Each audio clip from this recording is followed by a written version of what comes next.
Boa noite.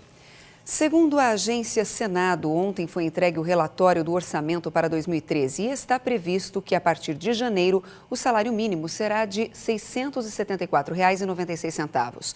O piso atual é de R$ 622 e a proposta inicial do governo estimava o valor de R$ 670,95 para o próximo ano. Porém, o novo valor teve reajuste devido aos novos cálculos da inflação.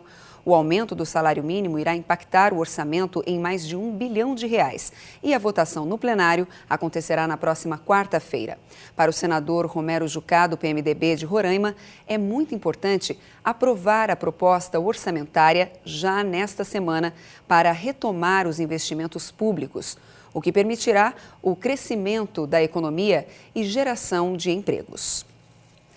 O Banco Central publicou nesta terça-feira uma medida para injetar mais liquidez no mercado e facilitar captações de recursos no exterior. A norma altera a regra sobre a parcela que os bancos são obrigados a deixar depositados no Banco Central, os depósitos compulsórios, sobre operações de câmbio.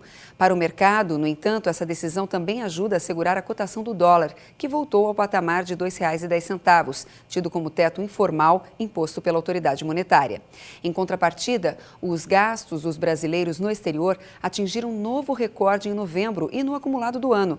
Apesar do dólar mais caro, os brasileiros gastaram 1,8 bilhão de dólares em visitas a outros países no mês passado, 15% a mais do que há um ano. No acumulado de 2012, os brasileiros já gastaram lá fora mais de 20 bilhões de dólares, 3,9% acima do registrado no mesmo período de 2011. O que também bateu recorde foram os gastos que os estrangeiros tiveram no Brasil, que foram de 532 milhões de dólares no mês passado e de mais de 6 bilhões no acumulado de 2012. O quadro de saúde dessa semana fala sobre uma doença que, segundo o Ministério da Saúde, atinge 10 milhões de brasileiros, a diabetes.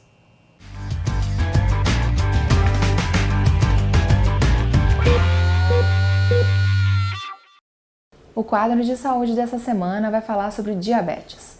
Eu estou com a doutora Fabiana, ela é endocrinologista e vai explicar pra gente um pouco mais sobre a doença. Tudo bom, doutora Fabiana? Bom dia. O que é diabetes? Bom, o diabetes é um grupo heterogêneo de distúrbios metabólicos que acabam levando à hiperglicemia. Essa hiperglicemia ela pode ser causada tanto por um defeito na ação da insulina, quanto um defeito na secreção da insulina ou de ambos. Quais são os tipos de diabetes mais frequentes? Bom, antigamente nós classificávamos o diabetes como de acordo com o tratamento da doença, em diabetes insulino dependente e diabetes insulino não dependente.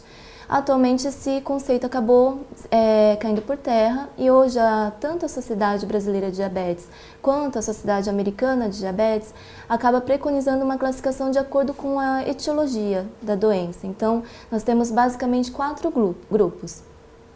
O diabetes tipo 1, que representa 5 a 10% dos casos, geralmente ele é diagnosticado na infância e ele é causado por uma destruição do nosso próprio organismo do pâncreas, né, que acaba levando a uma deficiência quase que completa do hormônio, da insulina. Temos o outro grupo, que é o diabetes tipo 2, que é o mais frequente, representa mais de 90% dos casos de diabetes.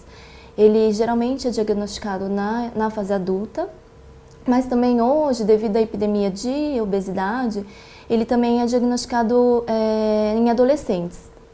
Ele é causado principalmente por uma produção endógena de glicose, por uma ação deficiente da insulina nos tecidos e também por uma secreção deficiente da insulina. E temos diabetes gestacional e um grupo que a gente chama de outros tipos específicos de diabetes. E quais são os sintomas da diabetes? Bom, o diabetes em si, ele é assintomático, sendo diagnosticado então em exames de rotina, check-up, ou ele é pouco sintomático, com alguns sintomas meio que inespecíficos, como tontura, mal-estar, fraqueza, alterações na visão, até mesmo em alguns casos, em caso de homens, ele pode ser diagnosticado através de queixas urológicas, como impotência, né? E na investigação acaba se descobrindo a doença. E o tratamento, como é que funciona? Existe uma cura para diabetes? Bom, o tratamento a gente divide ele em uso de insulina, né? Que geralmente ele é preconizado nos diabéticos tipo 1, que ele tem uma falência, né, realmente da glândula, e em alguns casos de diabetes tipo 2 também, e nos agentes que a gente chama de antidiabéticos orais, que são geralmente em comprimidos e tem algumas drogas que são injetáveis também. A cura, na verdade, a gente fala quando a gente se fala em transplante das ilhotas pancreáticas, né? Isso daí, geralmente, a gente faz em alguns estágios avançados. Geralmente, a gente faz o transplante conjunto do pâncreas com os rins, que geralmente também são afetados pela doença. E em alguns casos, como em obesos mórbidos, que acabam indo para a cirurgia bariátrica, acaba tendo uma reversão parcial ou completa até do diabetes. E o tratamento, como é que funciona? Existe uma cura para diabetes? Na verdade, existem alguns casos que a gente chama de pré-diabetes. Nesses casos, a gente agindo em cima da mudança de estilo de vida ou até mesmo entrando com algumas medicações nesses casos, a gente consegue sim retardar a progressão da doença. Mas basicamente a prevenção e também a base do tratamento é mudança do estilo de vida, como atividade física regular, uma dieta pobre em açúcares, né? Então, assim, na verdade, cura mesmo através de transplante, em alguns casos de obesos com diabetes, com a cirurgia bariátrica. Tá ótimo, doutora, muito obrigada. E a gente se vê no quadro de saúde da semana que vem.